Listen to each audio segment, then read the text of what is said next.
whoever is competent in supplying this should be the one to supply it at cost, even with some discount to the government. Yeah.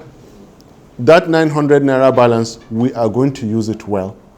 We'll pay our servants, okay, living wage. What is more, I understand that now there's about 6 or 8 aircraft in the presidential fleet. Please record me very well and show this to me one day. I don't need them. I swear to God, I do not need them, except for national security, where you need to make very quick trips for national security. I do not need them. And, you know, I'm not an expert in security. If it is possible, give them out to a company who will operate them nationally and make money for the country. I don't mind. I don't mind. This is crazy. This is barbaric. And it is the fault of Nigerians anyway. You go and elect an 80-year-old man. He cannot, he's tired. He has to sit in that kind of comfort. Cannot, you know what I mean? And of course, you elect an 80-year-old person. You know he needs a hell lot of medical care. I'm not claiming to be any better. God gives life and gives health. Do you understand? We need to, you the expatriates, in lieu of the votes you're going to give, you have to give what is even more. You have to create that awareness in your respective communities, in your captive areas, in your spheres of influence, so on and so forth.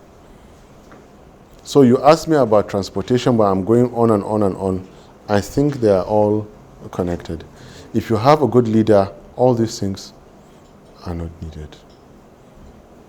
One day you people should form a pressure group and ask how much Buhari's medical care costs in the UK. Because his illiterate followers, particularly in the North, they don't care. He knows they are not enlightened to that level. And he will continue to promote their lack of awareness. So speaking of agriculture, he will promote agriculture in any way he can. What he will not genuinely do is promote education and awareness. I have never heard, not that I know everything, where a president will hurriedly close down universities of education. 4 of them. Isn't this a social crime? Even if they are not good enough, make them good. Because what does it take to make them good? I assure you, the cost of bringing one of those universities to standard is about the same he would have spent in his medical care, and the travels that they've been, how much they spend on maintaining the presidential air fleet. Education, that is not the specific subjects, the subject of education. Like you have technical universities or universities of agriculture and so on, or business schools. The business of education, so that if you're a medical doctor, you can do a crash course on how it is to teach. Engineers do the same. This man has closed down 4, largely because he's not in good terms with the former minister who established them. Shekara, is this good? It's a crime. It's a crime. Wow. Thank you very much. Again, time is running I'm responsible for wasting this time. Sorry about that. No problem at all. You give us 10 more minutes to take it to 4:30. Yeah, 4:30. Okay. Yeah. So what we're going to do now is we have 3 people who's not spoken. That's this gentleman, the one over there, and myself. Okay. So we would ask you to cooperate with us. Yeah, I will. Ask questions straight to the point, and please, the elaboration should also I realize I'm the contained. I realize I'm the problem. Yeah. Okay, you go first.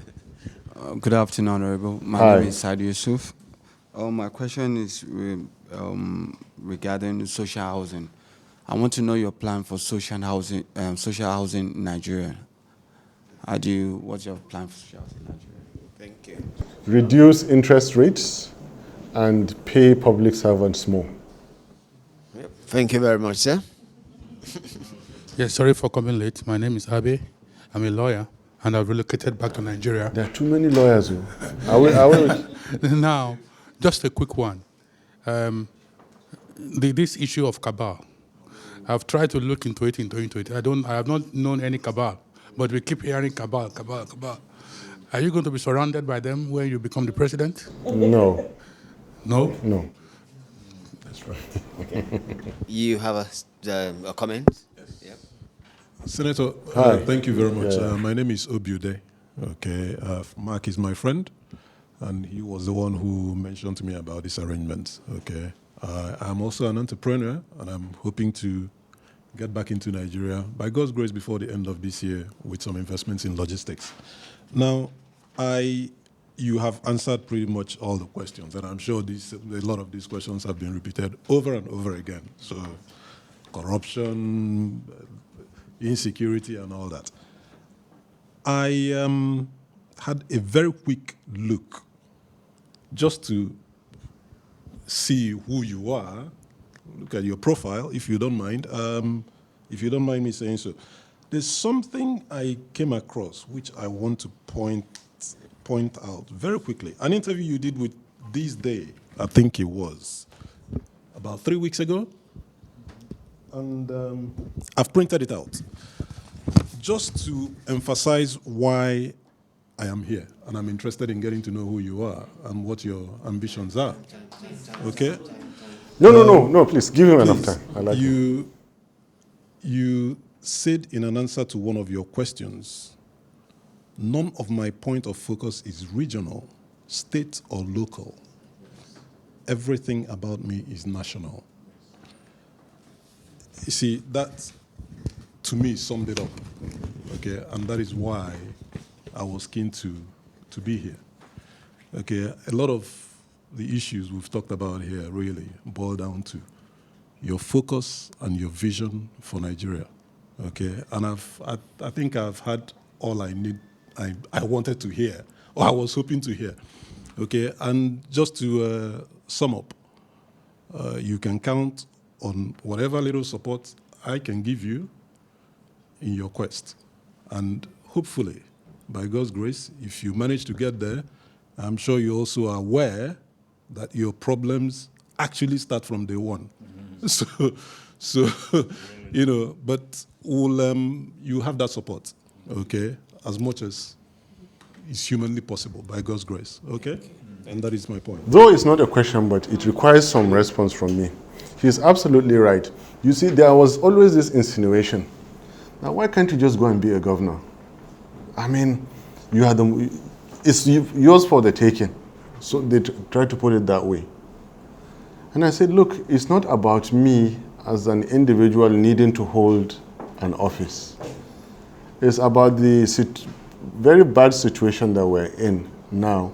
And it's about who is needed to solve that situation. It's about what kind of competence do I have.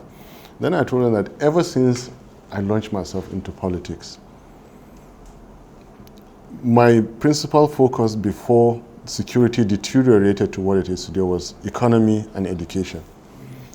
And economy, I was about procurement. I was about the exchange rate.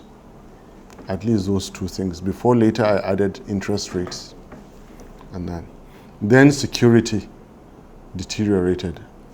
It became my number one focus, concern. And then when I was out of government, what could I do? Education, family legacy, my particular interests, and so on and so forth. Now, these are things that cut across each and everything, everywhere in Nigeria. Thank you very much. Sorry, once more. I'm responsible for the delay. Okay.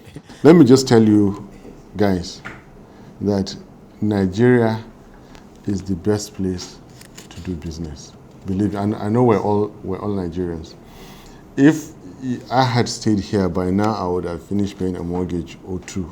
But go to Nigeria, do clean, legitimate business. Instead of a mortgage here, you'll find yourself buying multiple apartments. Clean. Believe me, clean. There is something called the two-gap model. planning model, and when I read it and what I saw, the principle that I got out of it was that problems and opportunities are sometimes identical. If you see a problem in social housing, okay, it mirrors the opportunities in that market, because with a deficit of 20 million housing units, take it at $25,000 per housing unit, cheap housing unit. That gives you 50 billion. Am I right? This is about $50 billion. If you spread that in 10 years, the housing market is worth $5 billion in 1 year.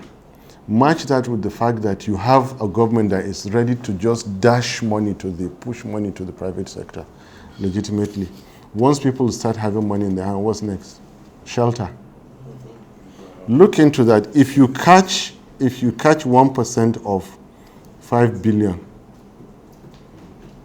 that is, was it 500? That's $50 million. That's $50 million. And if you operate well, even if you are making 10% profit on a good work, net, that's $5 million per annum. You're okay. That tells you how good Nigerian market is. Besides social housing, there's infrastructure, which government is willing to hands off and supervise. If you can do roads, why not? Go and do it. If you can do bridges, go and do it. Madam, come and do schools. Go and extract all the solid minerals, and so on and so forth. And you lawyers continue doing all the agreements. Okay, thank you. Thank you very much. I would have the last question.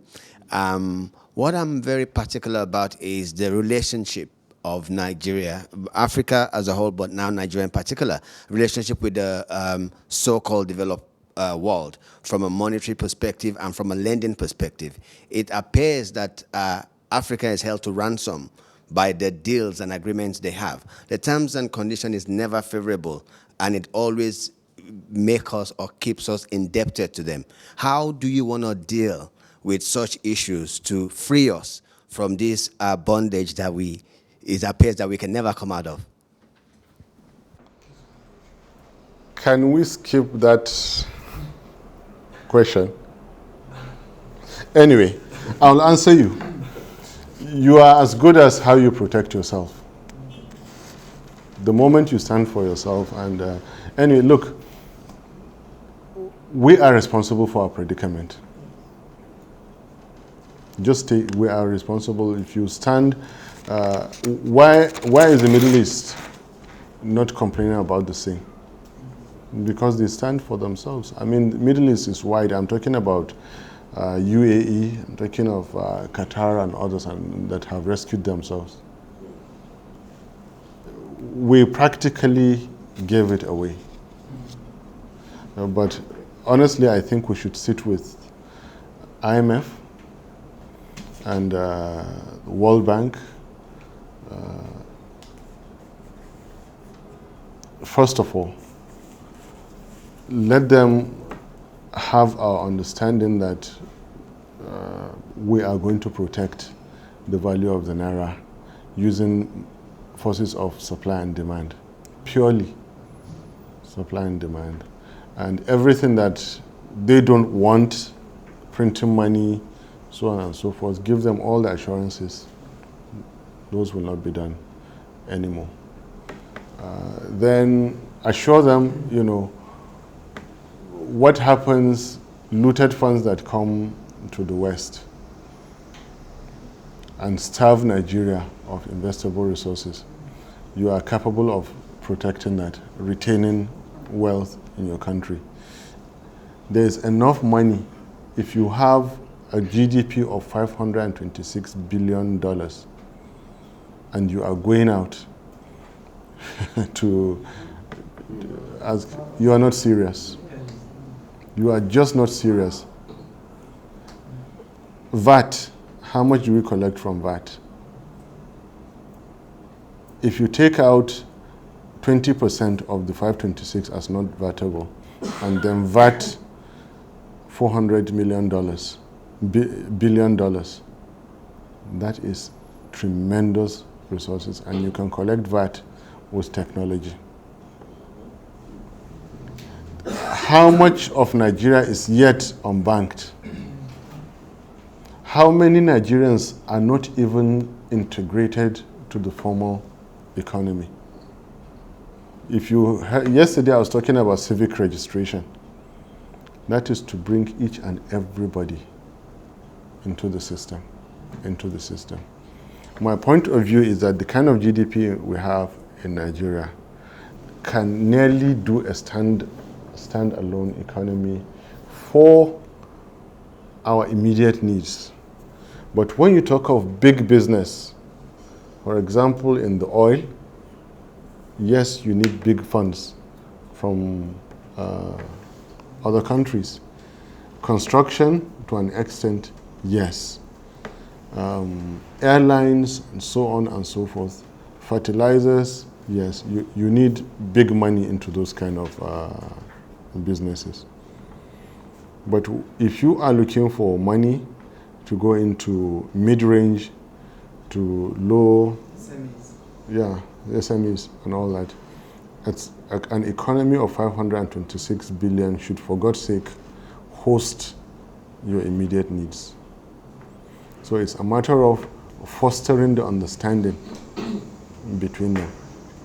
Yeah, if you're going to do a world-class hospital, you know, you will need those kind of funds from them to bring out universities from their poor state. AFDB and other funds around Nigeria can work. And I know, for example, social housing, which fits in with the housing for security that I spoke about. There are funds within Africa that are very, very willing to come into Nigeria. When you're speaking with IMF and others, you want to get their support and understanding to protect your currency. That is the angle I will hold. That's the angle I will approach them from. Let them understand, accept it, that if we tick all the boxes, our currency can, and they're happy with it, that is more than enough. And funds will flow into Nigeria that way.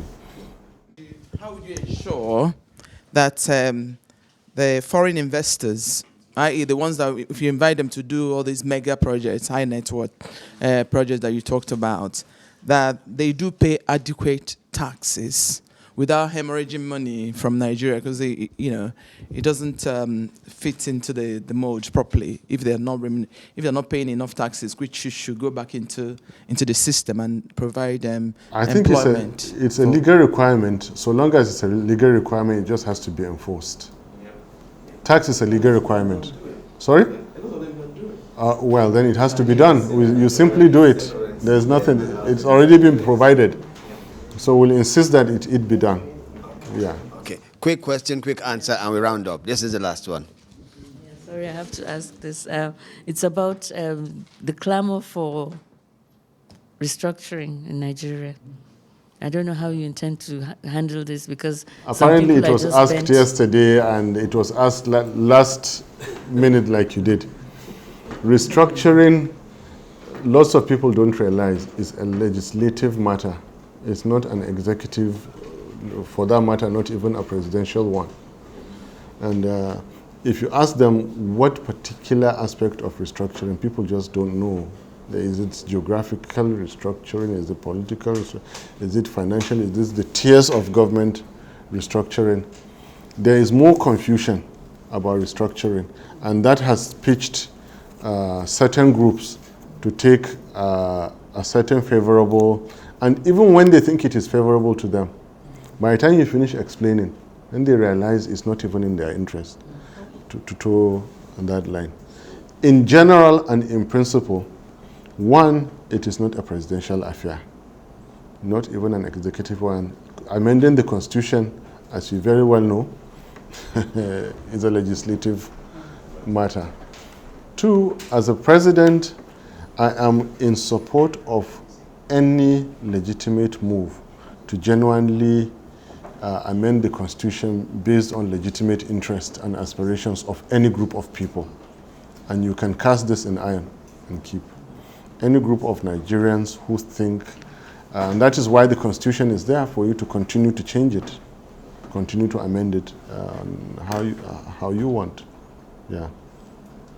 So, depending on really what they propose to be restructured, I am one to be in support of such legitimate moves.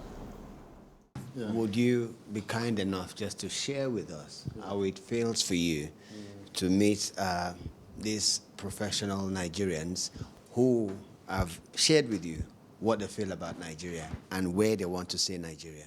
Your good selves would have been captains of industry in Nigeria at this your level of progression. You would have been ministers, governors, you would have been permanent secretaries and all that. Nigeria would have derived so much from your services and expertise. But the comfort of here, the success of here, all that took you away from us. And your absence from Nigeria has resulted in the very poor state that we're in. No blames being traded whatsoever. It's the situation is not your making. These are the mixed blessings. This is how we feel.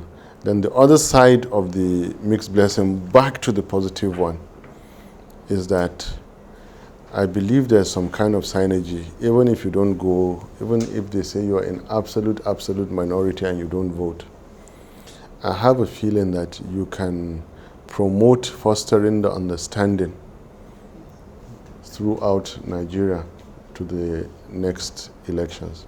You need to reach out to each and every delegate that you can reach. Even if they don't know you, reach out to them.